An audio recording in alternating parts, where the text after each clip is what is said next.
Breaking news at this hour, you fart boxes. At the end of the May 10th episode of AMP, C-Dub had had enough, and he made the Rockstar Pro World Championship match an intergender tag team match, as Jeremiah and Samantha Heights are teaming up against Jake, Crist, and Nevaeh. Whoever scores. And welcome to episode 53 of the Backstage Pass, Rockstar Pro Wrestling's official podcast. And I gotta admit, a little bit PO'd as I come to you today, because apparently Mark Turner, my play-by-play commentary partner, is too good to show up now. So fortunately, I don't have to do this by myself. If you've been watching the product of late, you may have noticed that since spring break, we've been joined on and off by one Dave Crist, and he's here with me tonight. What's up, Rockstar Nation? So, Dave, you're in good spirits, as always, but I kind of feel like I got to break some news here. Not great news. I have a feeling I know what you're talking about. But you have been back and forth visiting some doctors of late, and it looks like you may be staying with us on commentary for a bit longer. I'll leave the details to you. As of right now, it looks like you're stuck with me until probably July. Went and visited a doctor, had a couple MRIs done, and as of right now, it looks as if I have two bulging discs in my back, which is pushing on my sciatica nerve, and it's basically causing a lot of discomfort for me. Mm-hmm. I'm having numbness in my legs. The way the doctor described it is they're where the nerve is being pinched, it's creating a partial paralysis in some of my muscles. So, like, for example, there are certain muscles in my legs that aren't working, so I can't run, I can't jump. And the more I land on my back, the further the damage is. This is an injury that was sustained in February at the iPay-per-view against Phoenix. And I just kept working through it, and by working through it, it just kept making it worse and worse. Right. Back then, I was still able to run, I was still able to jump, I was still able to do stuff. But I had the ball rolling in my favor. I had a lot of big things coming up. I had PWG coming up. I had a lot of cool stuff happening at Rockstar, so I didn't want to give any of that up. Mm-hmm. And because I didn't want to disappoint anyone, I didn't want to give it up. Now I'm being forced to give it up. So Temporarily, yeah. And I hate to, start this off on a sad note, but I don't necessarily look at it as being sad. I look at it as, I just got to get better. I got to focus on getting stronger. I got to focus on healing my back up. And once that happens, sky's the limit. I'm going to continue where I left off, and I'm just going to keep killing it because that's what a killer does. So this is a matter of physical therapy and Absolutely. Rehabilitation, Yes. And you will be back in the ring. Yes. They're telling me that I should be back by July, but it really depends on how my muscles are responding to physical therapy and rehab treatments. And from that point on, it's just a matter of, just doing everything I need to do to keep getting better. I need to keep eating right. I need to keep exercising. Mm-hmm. And, getting massages and seeing the chiropractor and such has all been recommended. Right. So, right now that's what I'm dealing with, and I'm staying in high spirits. I'm making sure that I don't let the depression creep in like it did when I had knee surgery. And I'm not looking at the fact that I had a lot of cool opportunities coming up. I have way cooler opportunities coming up in the future that I have to look forward to and I have to get better for. So the more positive I stay, the better off I'm going to be. Yeah, and I will lay this right out there on the table. Everyone knows you and I don't always see eye to eye. Yeah, that is true. But occasionally we do. Occasionally we do, and that's why I got to say I'm glad to have you as part of the commentary team. Like, we both hate Cole Radrick. Well, yeah, and you help me keep Mark in line, because sometimes he gets a big head, gets a little out of control. Sometimes. And it's nice to have your muscle there to kind of knock him back down a peg. They do call him Big Head Mark. Yeah, they do. And that's it has some people. It has nothing to do with what's going on downstairs, as I understand it. What? So, let's go ahead and change channels here. We're going to talk about spring break, our last Internet Our first pay-per-view. time together. That was our very first time date. on the mic together. And I got to say, I think it went swimmingly. Oh, yeah. Spring break, we kicked things off with a competition between Nate Wings and Desmond Xavier, in a singles match. And Xavier came out on top on that night. I got to say, I was very proud of him. Well, I mean, I'm not going to say that I wasn't proud of him because, I mean, Desmond's one of my kids, so of course I'm going to be proud of him. Sure. But it looked as if there was a change in Dez. It looked as if Dez had a change of heart in the middle of that match. He wasn't being the same sick dude. Yeah. I agree. I agree. Des changed, and we know he was keeping some secrets from us, and things didn't quite work out the way I would have wanted, or I think Zach or Des would have wanted, but here we are. And Des has gone his way, and I've got Clay and Zach still being sick out there, so, you know, I think we're doing okay. I think you're still in good company. Yeah, me too. Even though I think they're jerks. Yeah, I know what you think. I still can't hate on their abilities, and I can't hate on what they're doing because, they're entertaining. They're That's fun right. to watch. And I don't necessarily say I'm going to disagree with what they're doing because sometimes you got to do that.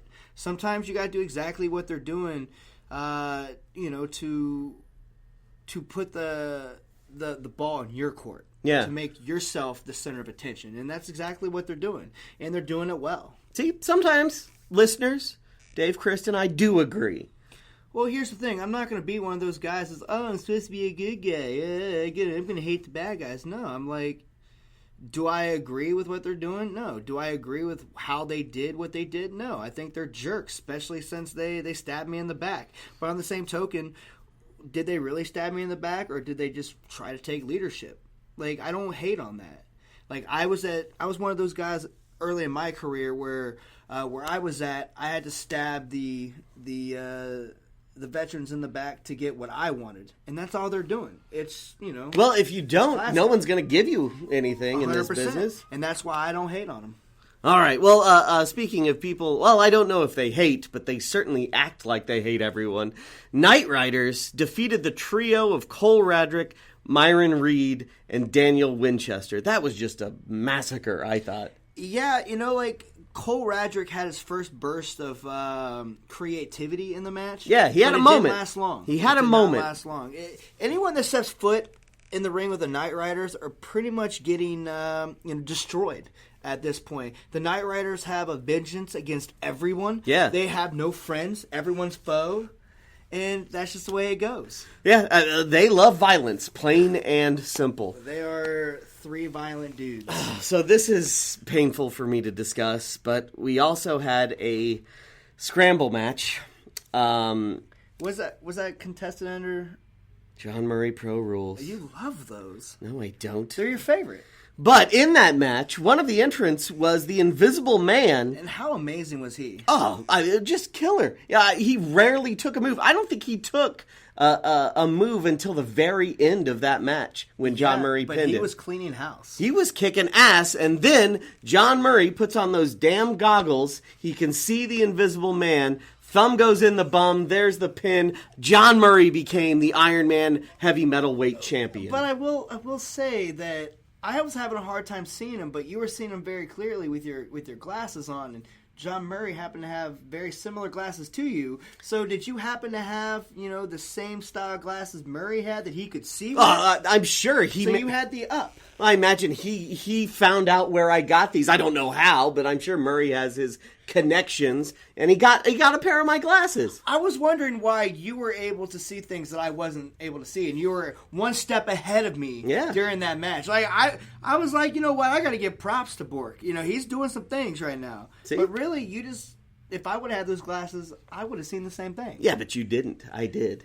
Yeah, that's why you're the journalist, and I'm not. That's right. And John Murray won the goddamn match, and at least the good that came out of that. GD match. The good that came out of that was that later in the night, John Murray got so drunk celebrating that Joey Ryan got an easy pin and won the Iron Man Heavy Metalweight Championship back. Over 1,200 people have carried that title, although I'm not sure what that's worth anymore now that John Murray has, there's no way it would fit around his waist, had it over his shoulder. Well, at one point in time, John Murray was indeed the champion. He was. It was very short-lived. But you know what? He's going to be able to tell his grandchildren, if he ever has children. That'll be the day. Right? If he ever has children, he'll be able to tell his children and his grandchildren about how he held a prestigious title. That he did. First, I mean, it's not like he's held any other title with any prestige anywhere in the country. I mean, he was the very first Rockstar Pro Tag Team Champion. Oh, I guess that is true. Right?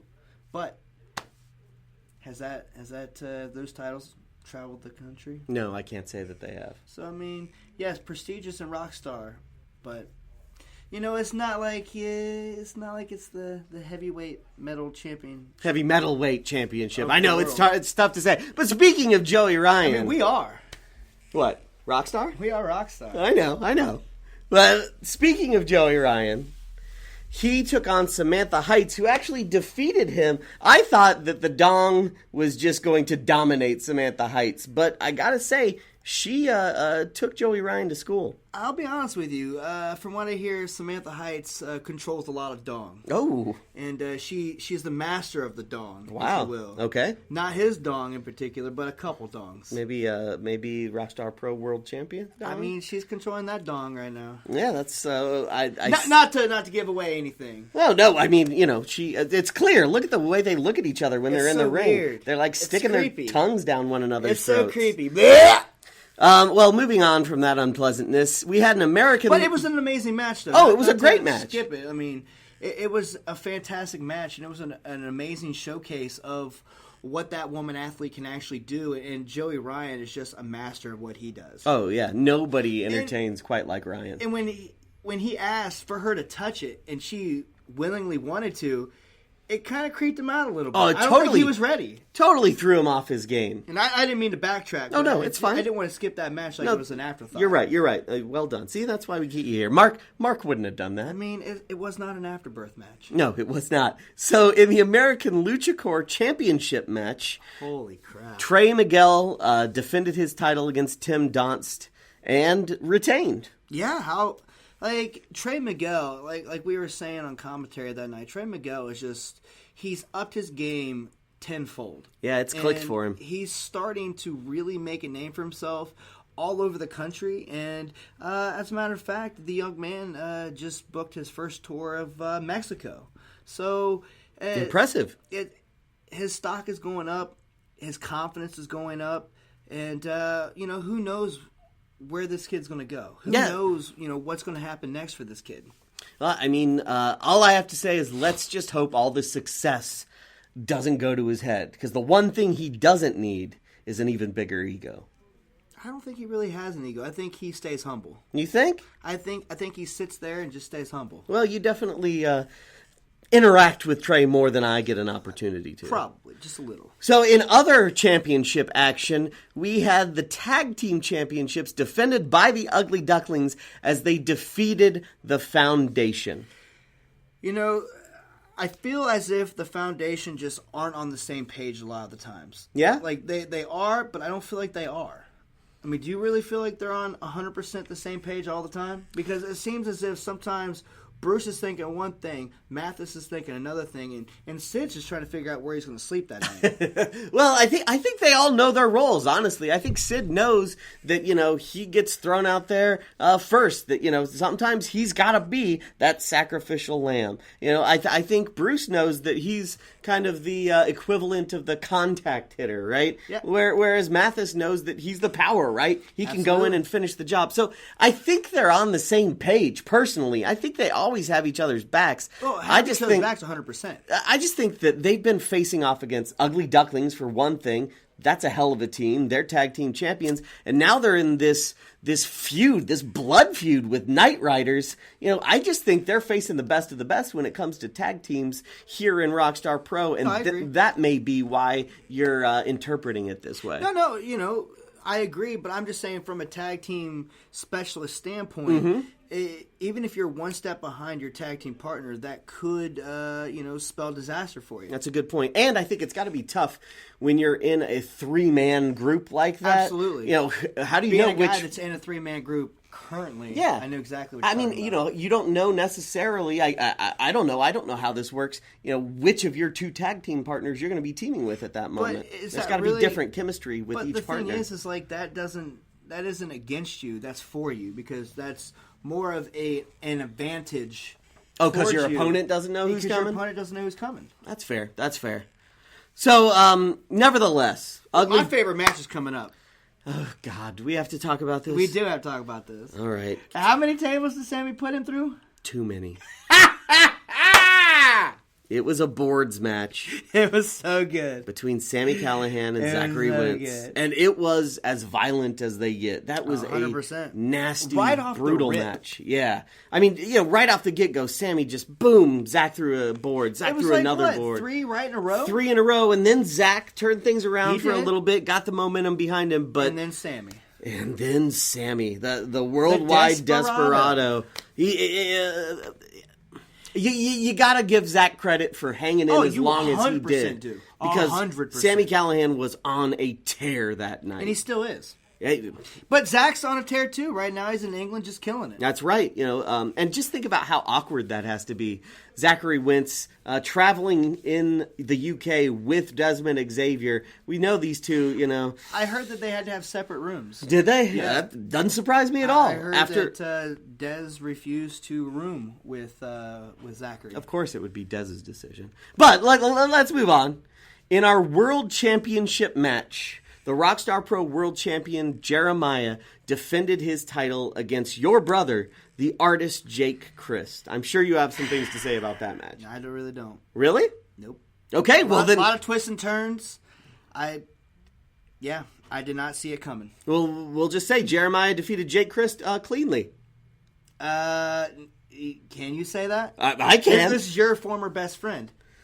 Against the guy that you don't really know very well. I know Jeremiah. Oh, I'm sure you do, but not as well as you know Jake. That's true, and I'll admit, maybe the champ had a little bit of help. A little bit? A little bit of help. Would that little bit have a name? Yeah, the Lost Girl, Samantha Heights. Oh, but is she really lost now? I don't know. It seems like she's found herself a man and a championship. Have you seen the way she looks at that Rockstar Pro World title? I was about to say, is she looking at the man that way or is she looking at the title that way? I think both, honestly. I think she's obsessed with the title. Well, of course. It could be anyone with that title at this point. I think she just has gold on her brain. Really? I do. I don't know. Well, somebody's going to have to take it from Jeremiah if we're going to find out. That's true. So, obviously, things didn't come to a grinding halt after spring break. Here on Amped, obviously, we've seen things a little different with Dave joining us on commentary. As we've said, Knight Riders and Foundation just going after one another. They are in their third of a best 2 out of 3 singles series to determine who's going to join in that triple threat tag team title match at the Gym City Slam. And again, I think one word sums up what's going on between Knight Riders and Foundation, and that's violence. No, 100%. Those are 3 guys that are obsessed with violence. Yeah. But are they going to be 100%?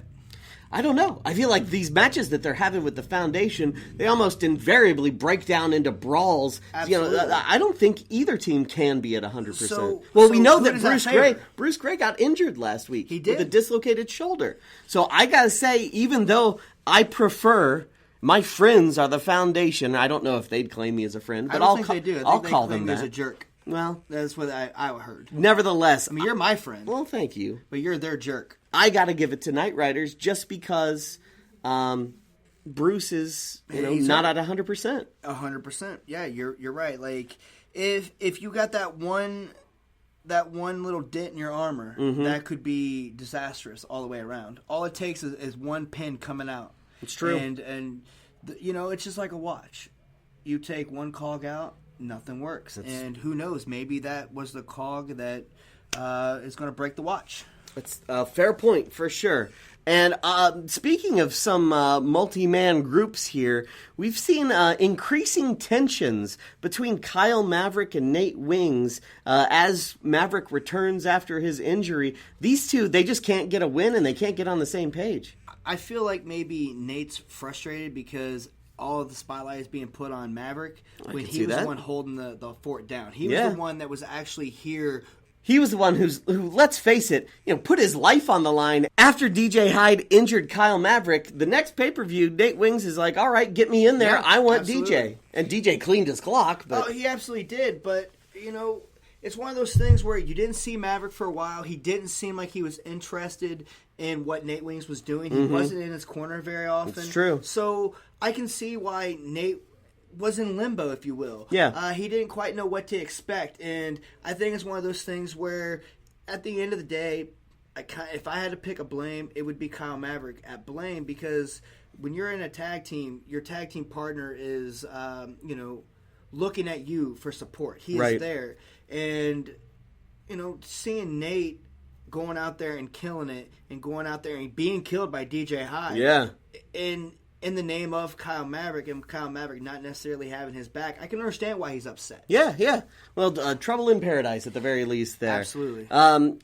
Also, speaking of 5 and the injuries sustained there, we did see the triumphant return of the Hooligans. Absolutely. Same match, too. Yeah, of course, it was the same match that injury occurred. Now, when they returned, Mason wasn't fully healthy. He did not compete. I hear that he's back in action now. He is. But we had quite the Hooligans step in to join Devin as a tag team. Your sister-in-law. Yeah, Nevaeh Hooligan, Crist. Yeah, that was pretty amazing, I gotta say. How crazy was that? That was fun to watch. Well, I will say, despite the fact that they were oversized, those bib overalls looked a lot better on her than they did on Mason. Yeah, I agree. But, they took on the team of the Death Wish, Marcus Everett, and Slady Wilson. So that match was something fun to watch. Yeah, for sure. It's nice to see that. Now, I can't remember. Is it intergender or is it mixed? I think it's intergender when men can fight women, mixed when only women can fight women, men can fight men. I don't know. I fight everyone. Yeah, fair enough. But that was a great match, but not to bring us too far down before we get to our spotlight segment, but you missed it last week. I've got to bring it up. Great. I heard it was great. John Murray's big-ass birthday bash. We had Bozo the Clown here? Bozo was here. But, Bozo the building worker? It was just John Murray blatantly abusing his power all night long. He got a dinner date with your sister-in-law when she won her match. Okay. He got a shot at the Rockstar Pro World Championship. And he had a whole a display of snacky cakes that he just, mowed down the entire night. I'm sure he did. I'm sure it was a lot of fun. I'm really sad that I was in Iowa, not being able to be here, seeing... and, I heard that...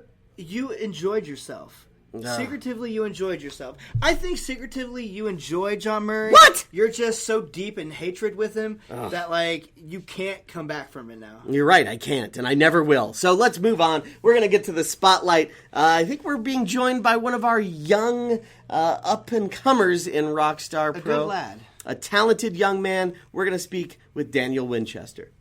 It's time for the Rockstar Wrestler Spotlight. All right, here we are. Dave with me once again, and we are joined by, let's just be honest, the guy who still has yet to win here at Rockstar Pro, Daniel. I used to call him Losechester. I won't do that just out of respect for you right now. Yeah, because you're afraid of him. I could see that. Daniel Winchester. He would clearly beat you up. Yeah, but I've got you here to protect me, right? No.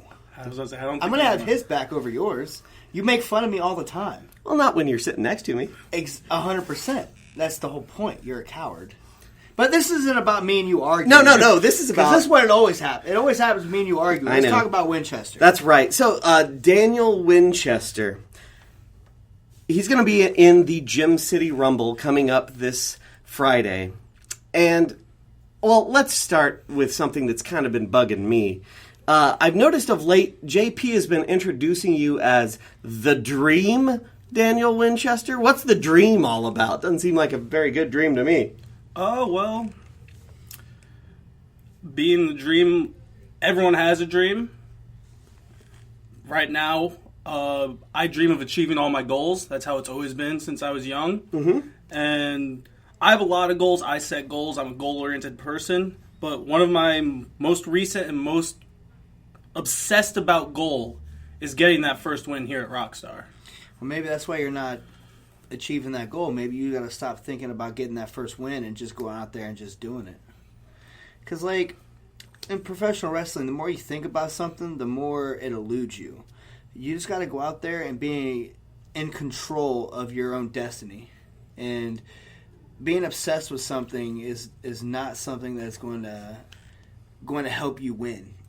And I've been very adamant about making sure that you get opportunities, and I see how hard you work at training, but I also see the frustration. And I think that that's what really limits you, is you don't know how to exactly tone that frustration down. And when you start to get frustrated, and you know, myself, Bork, and Mark have commented in the past, as soon as you get that frustration level up, it's like everything falls apart and unravels. And I think that's the one thing you really need to focus on, is just really toning that frustration level down. Once you do, kid, you really will be the dream. So I think obviously easier said than done there. But let's actually focus on this relationship a little bit. Winchester, tell us a little bit, as some of our listeners may not know, what is it that brought you here to Rockstar Pro? How did you develop a relationship with Dave? Well, when I was first trained, I knew about Rockstar Pro, as many people do. Mm-hmm. And it was definitely one of the places on my radar that I wanted to go eventually. I was just working hard, trying to become the best I could, and then I went to this show, and Dave Crist happened to be there. Mm-hmm. And I met him, kind of talked to him a little bit here and there, not too much the first couple of times. But then there was this one time, him and Sami Callihan were both at the show, and they basically had an impromptu little seminar before the show. Mm-hmm. And out of the people that were doing it and listening, they kind of keyed on me a little bit that I was working harder than some of the other people in the ring. Kind of clean movements. Looked like I had a good basic structure. Okay. And It's true.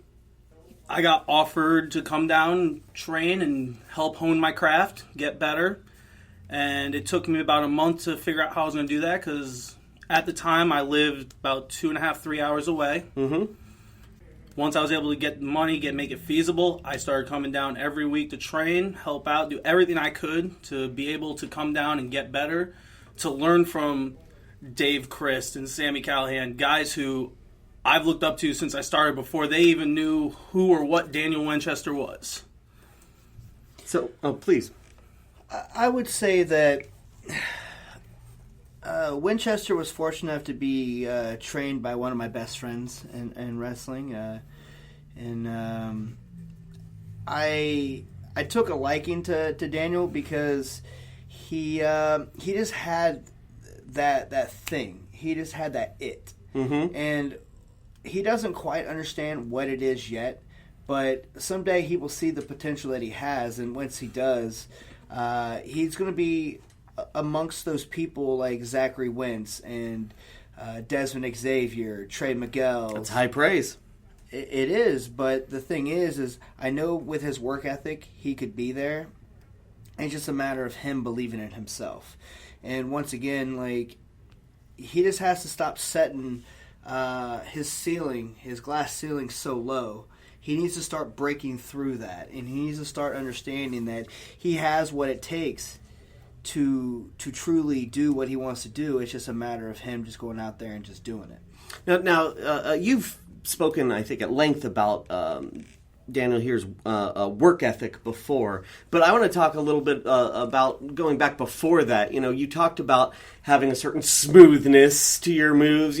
What's your athletic background prior to training for pro wrestling? I've done a few sports, but the main one that matters and made me who I am is collegiate wrestling. Mm-hmm. I started when I was in 7th grade, and in that first year I took 3rd place in states back in Connecticut, mm-hmm. and from there on it just kind of took over my life at that point. I would train in it 5 days a week, would have a tournament the 6th day, and then 1 rest day.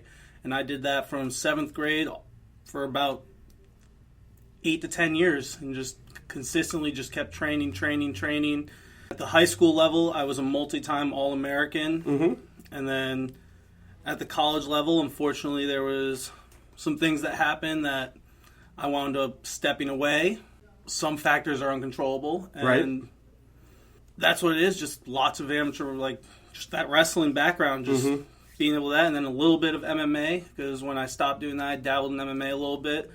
So I learned some chokes, knees, stuff like that. Right. So you've got the fundamentals of MMA and clearly a lot of experience amateur wrestling, and that shows in the ring clearly. Absolutely.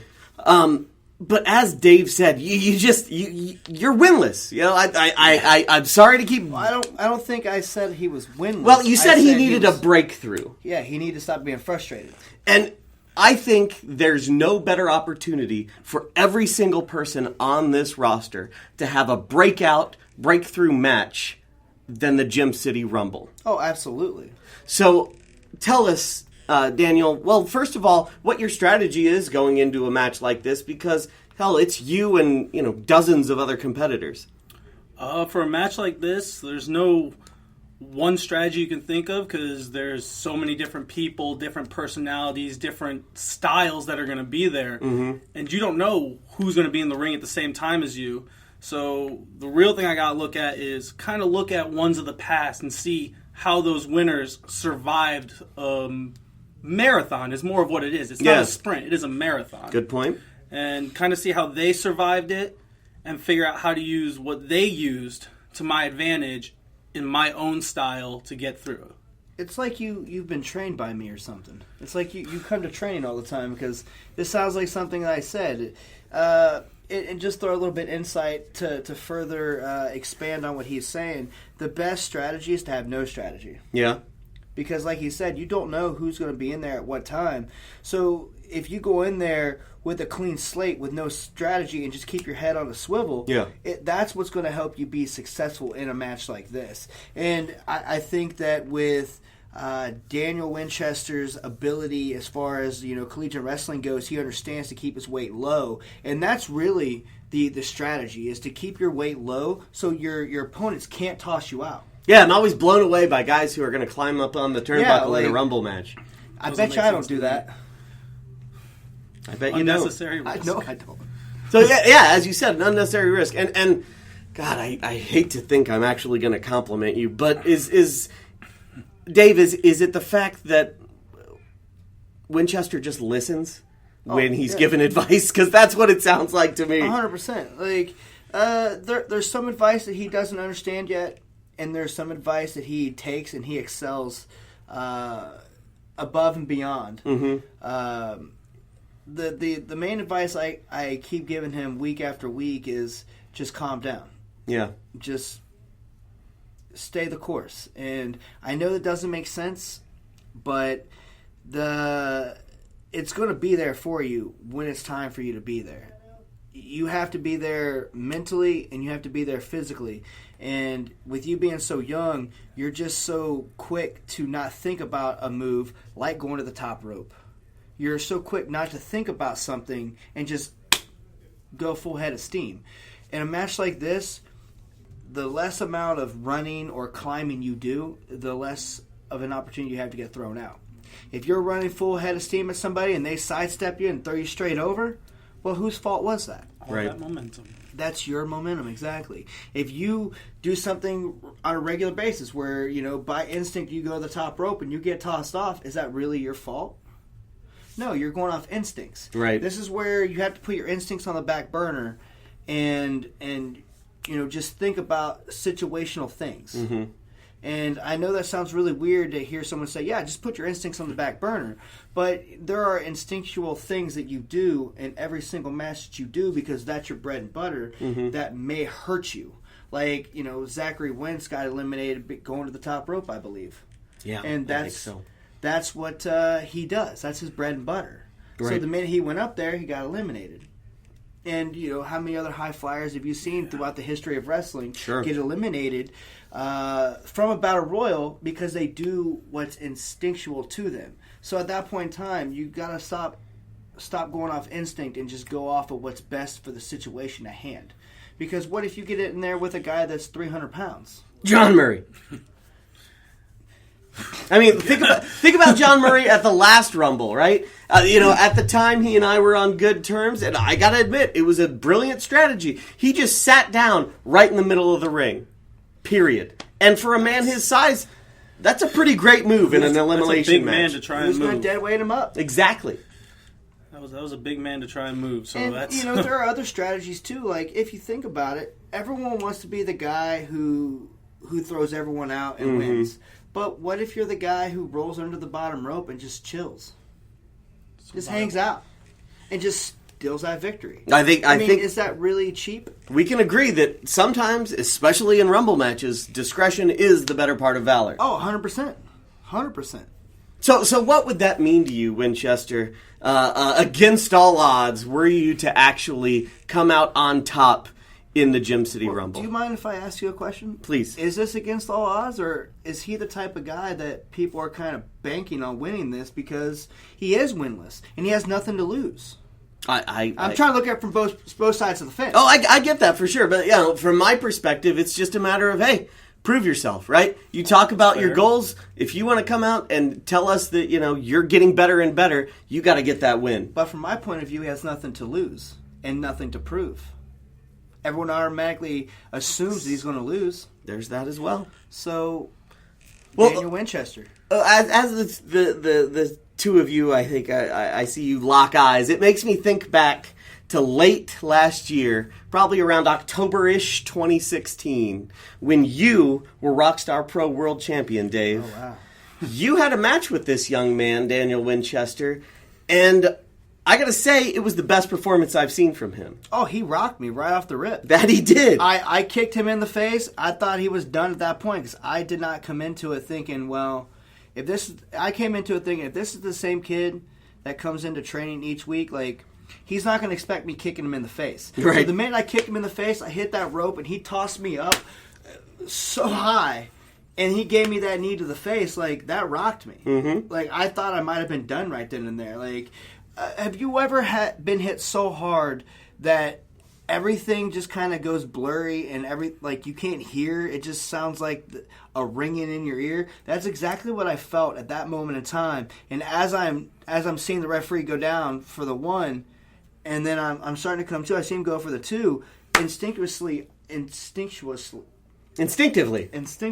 I kicked out.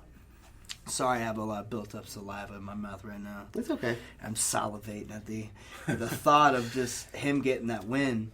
But when he rocked me, that's when I knew that, okay, shit's about to get real. And get real it did. I mean, that was, I got to say, perhaps the closest you've come. I know you've had some very close calls. Papano Joe stealing a few wins from you. Besides maybe these last few weeks. Probably was. But, that was just a kind of a something to prove type match. I really hadn't done much before. I got a rare opportunity to face the best. And one, I wanted to prove myself. Mm-hmm. Not just to the people or the locker room, but to Dave. Not only as champion, but as my trainer. Right. And just prove that there is a reason why he brought me in. There is a reason why all those factors mixed with probably one of the biggest adrenaline bursts I've ever had. Yeah. But if you can capture that adrenaline burst more often, imagine how dangerous you're going to be if you just kept your eye on the prize. And, something that I think being a Crist kid, it carries a lot of weight. A lot of expectations. Being a Crist kid, has a lot of expectations. You have to live up to a Zachary Wentz, a Desmond Xavier, a Clayton Jackson, and what all of them realized is they're not competing with anyone. They're competing with themselves, because there's only one person who can really defeat you, and that's you. You can go into a match being overconfident and your opponent's going to beat you, but who beats you? You beat you. And as Bork was saying the other day, there are times where you come off as being lackadaisical, I believe is the word you used. In the beginning of your match, you're very playful. It just seems like you're not necessarily taking it serious. You're having fun. And I think that's why the crowd gets behind you so much. But you have to shift gears. And I don't think you shift gears until it's too late. You need to get into that rhythm of knowing when it's time to play and when it's time to shift gears. Because the minute you do, the minute you realize when it's time to shift gears, you're going to be dangerous. And once that gear shift gets instinctively in your head, you're going to be one of the most premier wrestlers in the world. But you have to get over your own personal barriers in your head. Mental blocks. So, let's wrap this up here. I'm not going to wish you good luck in the Rumble because I think... I will, though. Well, here, let me get this out. Okay. I think you make your own luck. You won't be a jerk. I think you make your own luck. I don't think me wishing him, good fortune is going to get him to win the match. That's respectable. So, I'll give you the last word, Daniel. The Dream, Daniel Winchester. Got to get it in the right order, right? Is that it? That's it. All right. See? Sometimes I can be a giving guy. I like when you're giving. I'll give you the last word. If you had a message for the Rockstar Nation, if you have a message for anybody when it comes to pro wrestling, this is your chance. The mic is yours. All I can really say is just keep working hard, because that's what I'm going to be doing. And once I get that first win, that's just going to be the beginning. And that's it. Just going to keep going. And if anyone wants to follow me on social media, on Instagram and Twitter, it's The Dream Daniel. The Dream Daniel. No underscores, anything No underscores, crazy? super easy. All right, there we go. Daniel. The Dave Crist. Daniel Winchester. Had enough Backstage Pass? Too bad! Here's more! Well, there you have it. Wise words, I suppose, from Daniel Winchester. But we're not done yet, because we need to talk about the Gem City Slam. Dave, what matches do we have coming up at the Slam? Well, we have the Rockstar World Champ, the Juggernaut, Jeremiah, versus the Artist, Jake Crist. Yeah, Jake getting his rematch. I didn't really expect that, but Jeremiah has come out on the offensive. He's attacked Jake or his wife nearly every week since this rematch has been announced. And, is that the mind games? Is he playing mind games right now? Or Seems does he that way. just really have this deep-seated hatred for my brother? But the match that I'm really looking forward to is Trigger Trey Miguel versus the Product David Starr. I know both men very well. And this match right here it has to have that spotlight on it. This has to be that underlined match that all the people are like, this is going to be the match that steals the show. Yeah. And this is perhaps one of Trey Miguel's biggest challenges when it comes to defending the Lucha Core Championship. We all know what David Starr is capable of. 104 minutes. Exactly. You knew exactly where I was going. If he can go that long with you, I think Trey's in trouble. If Trey's going to win this match, he has to stick to what he does best, and that's just being quick, striking fast, and just hitting that what's he call it? The loaded trigger, the loaded clip. The loaded clip. He's going to have to hit that loaded clip, and it could be he needs to hit it multiple times to put away a competitor like David Starr. I think that's a fair assessment. Additionally, we'll have tag team championships on the line in a triple threat contest as our champions, Ugly Ducklings, that's Rob Killjoy and Lance Lude, take on the team of Flippin' Knees, Hot Fire, Myron Reed, and MBD, Marcus Everett, versus the winner of the best 2 out of 3 series of singles matches between Knight Riders and Foundation. We're going to see who wins that match tonight and who's going to be in that triple threat. It's going to be a hard-hitting match, and even though we don't really quite know if it's going to be the Knight Riders or the Foundation, I'm going to have to go with either Flippin' Knees or the Ugly Ducklings, just based on the brutality of this feud right now. Well, I think that's a good point. Let's not forget, I think they're also preoccupied. Each team is obsessed with one another. Whoever absolutely. gets through the other team, they're going to have to set their targets on those tag team championships. Ugly Ducklings, I think, are in a bad way. They have no champion's advantage. Absolutely. And who's to say whoever the winner is, the loser isn't going to be a sore loser and take out that other team before the match even starts? Hey, we've seen it before. Or during the match. And finally, this is the big one. It's the Gym City Rumble. Nearly everyone on the roster has an opportunity to participate in this match, and the winner of this elimination match gets a shot at any championship over the next year here at Rockstar Pro. See, the only way to win is to go over the top rope. To send your opponents over the top rope. To send your opponent over the top rope, absolutely. So, does John Murray have the advantage due to the weight? I think so. Does Daniel Winchester, due to the fact that he, like he was saying earlier, he knows how to stay low? Does the artist, Crist, with those super kicks, have the advantage? Does Myron Reed, with the ability to fly and flip around, does he have the advantage? Or does the Trigger? Who knows? The only person I know for a fact that doesn't have an opportunity to win this match is, Desmond Xavier and Zachary Wentz. Because they will not be here. And myself. And yeah, that's a good point. You'll be joining us on commentary. But who knows? Who knows, indeed. Maybe I'll just go in there and start cleaning house. Oh, we don't want you to injure yourself further, Dave. Come on. You just don't want to see me win. Well, maybe that's a little bit of it. Fair enough. Well, nevertheless, you need to be here Friday, May 12th for the Gym City Slam. Doors are going to open at 7. First bell's at 7:30. We're here at 1106 East 3rd Street in lovely downtown Dayton, Ohio. You need to be here. Later, guys. See you soon.